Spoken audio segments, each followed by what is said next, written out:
Olá, vamos conversar neste momento sobre a construção da primeira, segunda e terceira matriz de Nossa Senhora da Conceição, da antiga Vila do Príncipe, atual Cidade do Cerro. A primeira matriz de Nossa Senhora da Conceição da Vila do Príncipe foi construída por volta de 1713, quando funcionou como matriz da recém-criada paróquia. Logo depois, com o passar do tempo, viu-se a necessidade, em 1724, da ampliação do antigo edifício. Criou-se, então, a possibilidade, através de recursos da Irmandade do Santíssimo Sacramento e de todas as irmandades interessadas em fazer os seus cultos e devoções no prédio que seria construído, achou-se por bem, então, fazer uma arrecadação para a construção do que viria a ser a segunda matriz da Vila do Príncipe. Essa segunda matriz era menor do que a atual terceira matriz. Isso significa que houve um desaterramento para que coubesse essa terceira matriz. Então, talvez a segunda matriz fosse um pouco menor.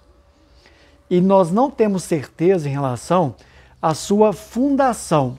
Se a primeira matriz era virada para um ponto da vila, para a praia ou para lá, no sentido da rua direita, indo para a Cavalhada. E se essa terceira matriz, por exemplo, manteve essa orientação da porta principal?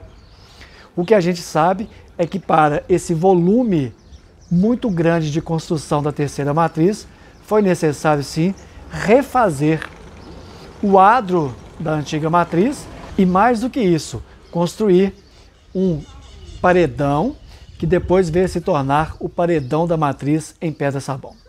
Segundo o Dr. Dario Augusto Ferreira da Silva, no livro Memórias sobre o Cerro Antigo, a primeira referência da segunda matriz foi feita somente numa vereação do Senado da Câmara que registrou: quando começou o calçamento das ruas, em 1737, o Senado da Câmara mandou fazer a calçada na Rua do Pelourinho, da porta de Antônio da Costa Ribeiro, Pelourinho acima, até o adro da matriz.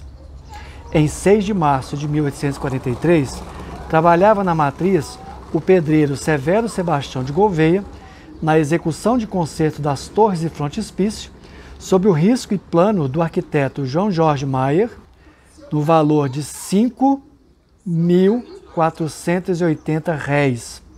Tratava-se então de uma grande obra, visto o valor total em contos de réis, levando-se em conta os materiais e a mão de obra.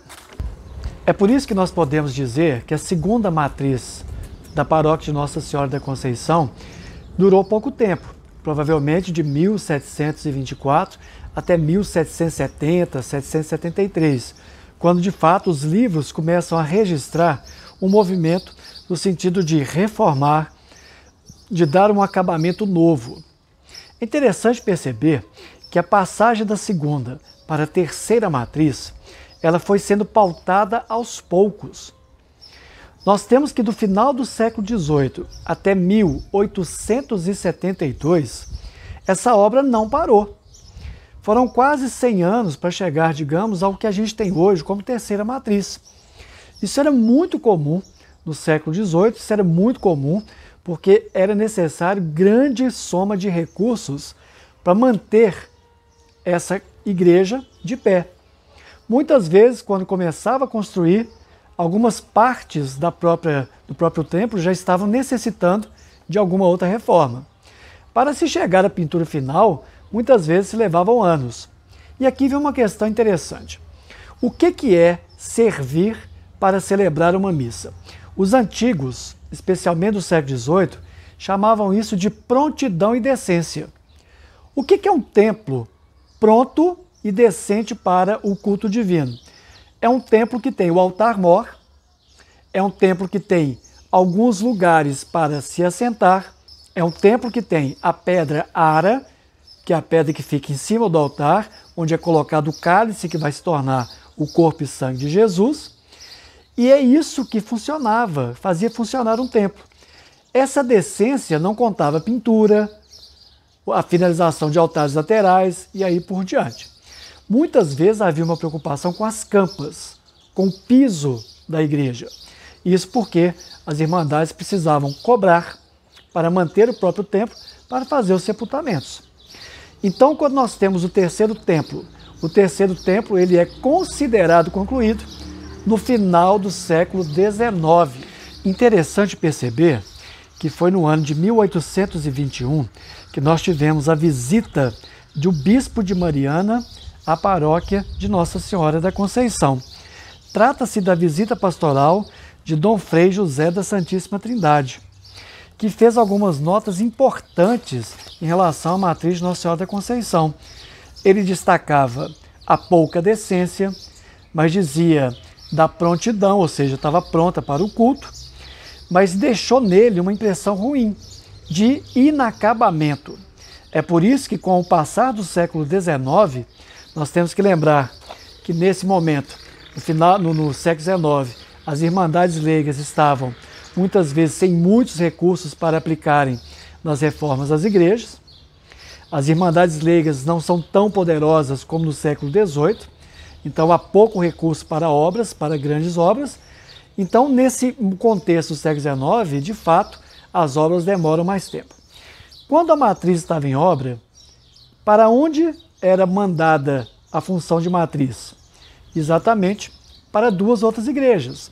A Igreja da Purificação, ou de Nossa Senhora da Purificação, ou, a partir de 1780, para a Capela da Ordem Terceira do Carmo, ou a Capela de Nossa Senhora do Carmo, na Cavalhada. Era muito comum fazer esse trânsito de matriz, saía a matriz daqui, ia para outra igreja. A nomenclatura relativa às igrejas do século XVIII tratavam como igreja apenas a matriz. No caso da Vila do Príncipe, nós temos então que a única igreja seria a matriz de Nossa Senhora da Conceição.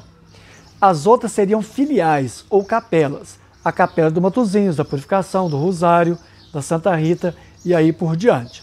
Hoje nós chamamos genericamente tudo de igreja, mas ainda continua essa forma. A forma é, a matriz, ela funciona de fato como o lugar mais importante da paróquia. As filiais são capelas. Entender a história da matriz de Nossa Senhora da Conceição, ou a história da arquitetura que envolveu as suas edificações, o primeiro templo, o segundo e o terceiro, nos remete diretamente ao tema de como a população local frequentava esses cultos e fazia com que a sua devoção se tornasse algo físico, algo material. É importante lembrar que a arquitetura desse templo remete diretamente às formas de vida da população que construiu esse edifício. Nesse sentido, nós podemos dizer que as etapas construtivas vão mostrando um pouco do jeito de ser serrano, ou como a gente está chamando, o jeito barroco serrano de ser. Muitas mãos trabalharam para construir essas igrejas. Mãos escravas, de pessoas escravizadas, carpinteiros, tivemos muitos entalhadores, muitos pedreiros, santeiros, ou seja, uma gama muito grande de profissionais ou de oficiais mecânicos, artistas e artífices fundamentais para que esse templo fosse de fato finalizado. Hoje, nós olhamos para a Igreja Matriz de Nossa Senhora da Conceição acreditando que ela esteja pronta. Mas se a gente ainda estivesse no século XVIII, provavelmente ouviríamos das pessoas daquela época que esse templo estava apenas pronto e decente. Inacabado, assim como todo ser humano, o templo também permaneceria.